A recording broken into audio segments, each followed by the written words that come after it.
కాంగ్రెస్ హయాంలో రాష్ట్రం అభివృద్ధి పదాన పరుగులు తీస్తున్నదని, తెలంగాణ రైజింగ్ అని ఊదరగొడుతున్న రేవంత్ రెడ్డి సర్కార్ క్షేత్రస్థాయిలో మాత్రం రాష్ట్రాన్ని అప్పుల కుప్పగా మార్చుతున్నది. గత ప్రభుత్వాల హయాంలో అప్పులు చేయటంపై విమర్శలు చేసిన కాంగ్రెస్ నేతలు ఇప్పుడు అంతకంటే ఎన్నో రెట్లు జోరుగా రుణాలు సమీకరిస్తున్నారు. ఇదిలాగే కొనసాగితే భవిష్యత్తులో రాష్ట్ర ఖజానాపై వడ్డీల భారం పెరిగి సంక్షేమ పథకాల అమలు ప్రశ్నార్థకంగా మారే ప్రమాదం ఉన్నది.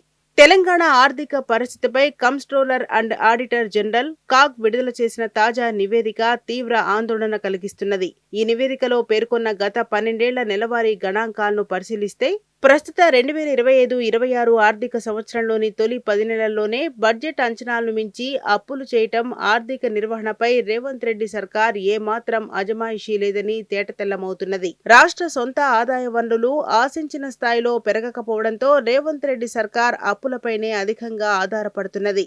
ప్రస్తుత ఆర్థిక సంవత్సరంలో 2,29,720.63 లక్షల కోట్ల రూపాయలు సొంత రాబడి వస్తుందని బడ్జెట్లో రాష్ట్ర ప్రభుత్వం అంచనా వేయగా, జనవరి నాటికి కేవలం 1,38,371.11 కోట్లకే పరిమితమైంది. బడ్జెట్ అంచనాలతో ఇది కేవలం 60.23%. కానీ రాష్ట్ర ప్రభుత్వ అప్పులు మాత్రం బడ్జెట్ అంచనాలను దాటిపోవడం, ఈ ఆర్థిక సంవత్సరంలోని తొలి 10 నెలల్లోనే 128% పైగా చేరడం రేవంత్ రెడ్డి సర్కార్కు ఆర్థిక క్రమశిక్షణ లేదని రుజువు చేస్తున్నది.